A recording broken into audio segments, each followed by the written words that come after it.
On Christ the solid rock I stand. All other ground is sinking sand.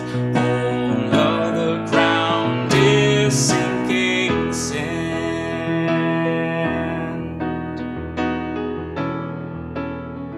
Hi everybody, welcome back to NoPro Worship. My name is David Wesley. A couple weeks ago, we looked at some of the reasons for adapting traditional hymns into a contemporary style or for a particular culture. One of the reasons we gave was to make the hymns more accessible to amateur musicians, especially guitarists, but also to amateur keyboardists like myself that can't sight read from the hymn book. Simplifying a hymn can be a lot like a newspaper editor trimming out certain words in an article to make it fit within an allotted size. You have to take a look at the chord structure and decide what's indispensable and what chords can safely be left on the cutting room floor.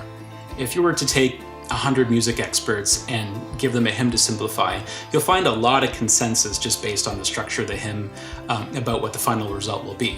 That being said, I've been in situations where somebody else has simplified the hymn and I felt that there were chords left in that easily could have been taken out, and chords that were taken out that really should have been left in.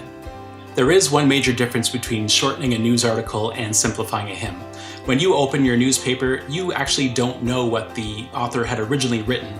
You don't know what kind of colorful language might have been removed by the editor, or what small details might have been taken out for the sake of brevity. On the other hand, a hymn that's been sung and listened to for perhaps decades is intimately known. Now, if you take out a chord that you think is extraneous, to someone that knows a hymn intimately, it just sounds different, like you've tampered with something sacred. So the results are often unsatisfying. The best way to avoid falling into this uncanny valley of being really close but not quite up to the standard of the original is to make it very clear that you're doing something different. The technique I want to talk about now is an extreme form of chord simplification. I like to call it hover-chording. You might hear it called camping out because you hover or camp on a single chord for a significant part of the song. And one of the reasons why this works is because it divorces the melody from the accompaniment. And as I mentioned in the beginning of this mini-series, that is the primary difference between a hymn and a contemporary worship song. So let's use an example to illustrate just that radical transformation, the divorce between melody and accompaniment that happens with hover-chording, using a familiar hymn. When I survey the wondrous cross, when I survey the wondrous cross. Now, right away, you can hear the extreme differences between these two versions of the song. And already in my head, I can hear the complaints about how the second version, the modern version, has lost all the solemnity and harmonic complexity of the original when you're just droning along in that one chord. Well, that word droning is very interesting. I want you to think of the accompaniment of an old Gaelic folk song or of any Scottish pipe band you've ever heard. What do you hear in the background?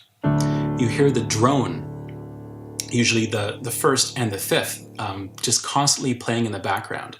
So you have a melody going forward and you have the notes leaving the chords that those two notes belong to, and it creates a bit of tension. And at the end of the verse or the end of the song, it always just comes right back home. And it's that journey to and from that constant drone that creates the shape in the song. Yes, it's lacking that complex harmonic structure, but there is an intensity, there is a richness in the simplicity. Now, there's a really interesting and funny thing about this technique, and that is whether you really like it or think that it's trash, the most rewarding part about hover-chording is when it ends. Let's say that you take a verse of a song and you use this minimal technique, this droning or hover-chording technique. Once you reach the chorus of the song, you have an opportunity to transition and reintroduce a complex chord structure. You can add some extra instruments and some energy, some vocal harmony, and it creates a contour, some dynamic contrast. You can think of it like a landscape where you start in this valley and you go up, you have a glorious mountaintop experience, and then you come back down for another verse or for the ending of the song. I think it creates a bit more of a journey in the song, And I think it's far more interesting than just doing 7 or 8 verses of the same hymn in the same way. So now what I want to do is show you a couple examples of hover-chording, and again, that transition out of it into a more complex chord structure. Now, I don't have any other singers or instruments or the time to record them myself, so you'll have to trust me that when you have all the pieces in place, you can really have that tension and release that comes with this technique. All my life, thy love has blessed me, thou hast brought me to this place, and I know thy hand will bring me safely home by thy good grace. Prone to wander, Lord, I feel it, prone to leave the God I love. Here's my heart, oh, take and seal it for thy courts above. O'er the whole realm of nature night, that were an offering far too small. Love so amazing, so divine, demands my soul, my life, my own.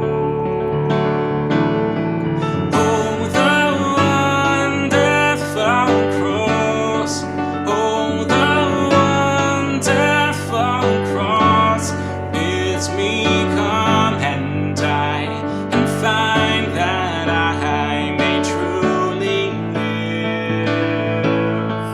Oh, the wonderful cross, oh, the wonderful cross, all who gather here by grace draw near and bless your name.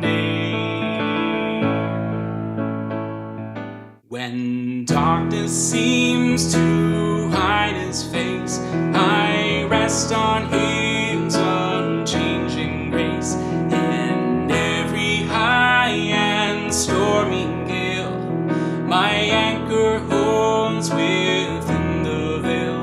On Christ the solid rock I stand, all other ground is sinking sand. All other ground is sinking sand. I hope these examples were helpful in showing how this technique can be used to create, sustain, build, and then release some of that musical tension in what I think is a very satisfying way. Now, whether you want to call it hover-chording, camping out on a chord, or droning, it is a technique that does need to be used sparingly. If you were to do a whole service with this technique, it would get old very, very quickly. But I still think it's a valuable tool to put into your toolbox. So these NoPro worship videos are made possible by my patrons on Patreon. If you're interested in supporting their creation, you can visit my Patreon page at patreon.com/DavidWesley. I make these videos because I believe that God's people deserve leaders that grow.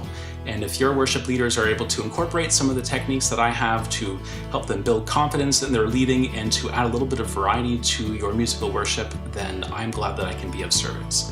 So I hope you'll join me next week with a new video on another technique in hymn adaptation.